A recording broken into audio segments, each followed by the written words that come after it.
Diesel, pares ka. Midnight.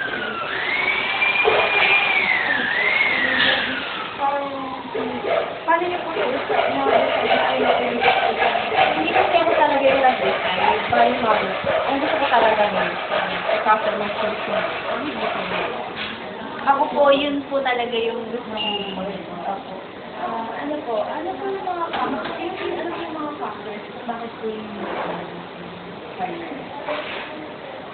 Mga factors. Wala po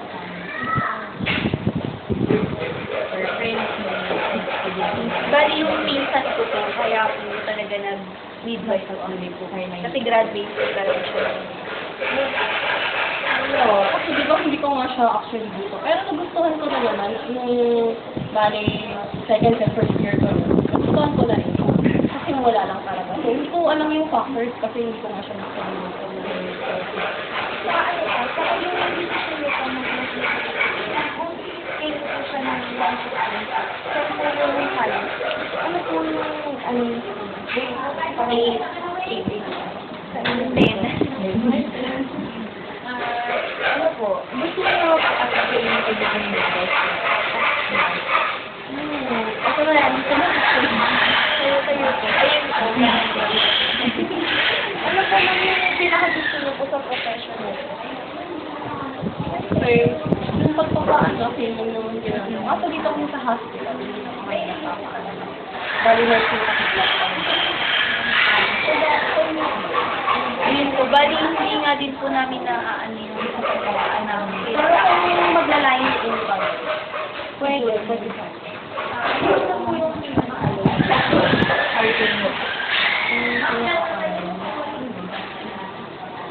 wala naman. Wala naman.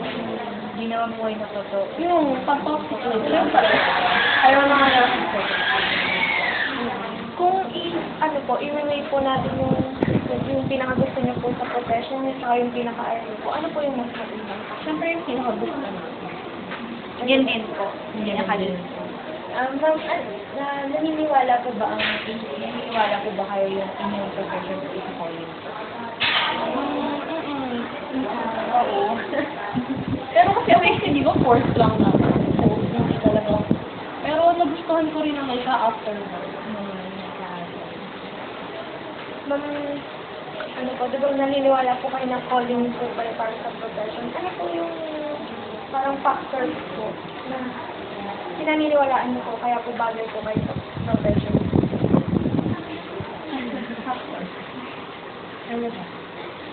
Kasi nga ako nga, di ba kasi hindi naman talaga na hindi naman talaga ako, hindi talaga hindi talaga ito yung gusto ko. Nagbali na gusto mo ko na ako. Siguro no, yung sa school, nung habang nagpapaalam ko kami, ayun, nagustuhan ko siya. Kasi syempre, parang nakakatuwa kasi nga, once na nakita mo na yung baby, nandiyan na, parang ang saya-saya, di ba? Ayun. Kasi nga, di ba, sabi nga lang cross namin sa HSI, parang sa amin nagsimula yung life. Kasi kami yung nagpaalam. Ayun. Siyempre parang ang saya-saya pag nakita ko siya, okay siya. And, Parang kami po talaga yung may hawak ng buhay. Sa ano mo po, yung sa sarili niyo po, masaya naman po talaga sa profession. masaya naman. Ikaw po, masaya po. Di ba po masaya naman po? Pwede po ba, i-scale po natin 1 to 10? Gano'n po, pwede po kayo. 9. Talaga ako na 9 days. 9 days. Bakit po, bakit po na yun? Bakit po na yun sa akin? Ayun nga, kasi hindi ko naman siya totally gusto. Siyempre, hindi ko masabi na masaya. Masaya naman ako, kasi nga, dito na. Pero, ano po, yun nga, masaya din naman po, kasi nandito na nga yung dapat ng kagabi. Nakatapos na din naman po kami. Ano po yung mga mabibigay niyo pong advice sa amin na kumuha din po ng profession pero sa iba lang? SSS. So, studies.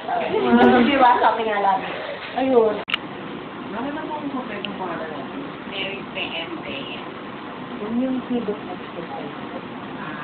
Ito assistant chief medical technology. Ano po, what made you decide po na to take this profession? Yun ang gusto ko. Maliit pa Kaso, yun na yung medtech.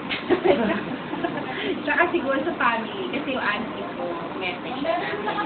Yes, ma'am. Maraming salamat po. Opo. Yun, yung auntie ko kasi medtech siya.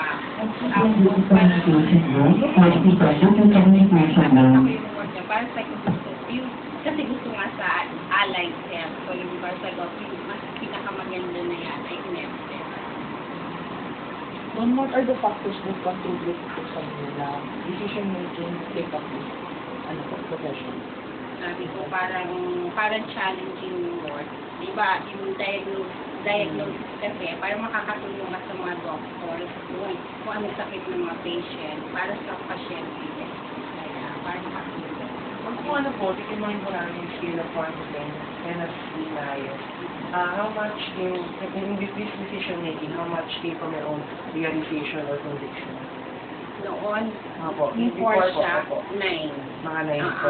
Kasi parang nag-iisip pa ako kung accountancy o medtech. Ma'am, do you really like it most?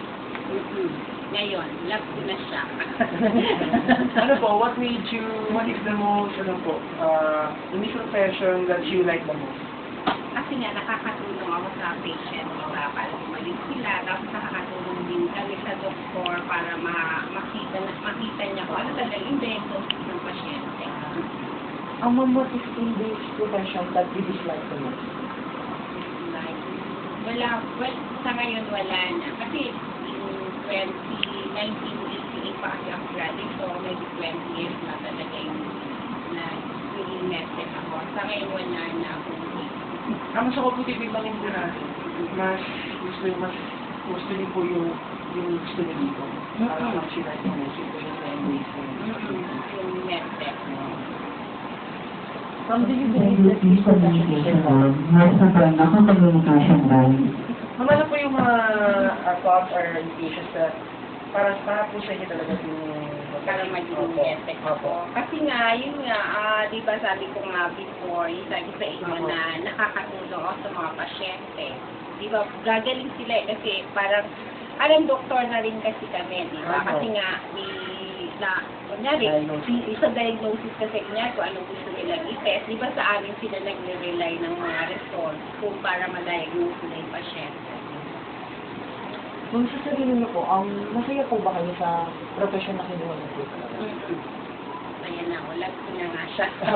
Yung kuha ko na naman po, titibangin po natin kung 1 to 10 ulit. 10 na sininalis, gano'n po kayo kakuha? 10. 10 na po. Kung masaya po kayo o hindi, what do you have to do now? Kung masaya ako, paki-elaborate na yung question. If you're po ma'am, sabi niyo po, masaya po. Elaborate ko kung bakit. Opo. Ano na yun?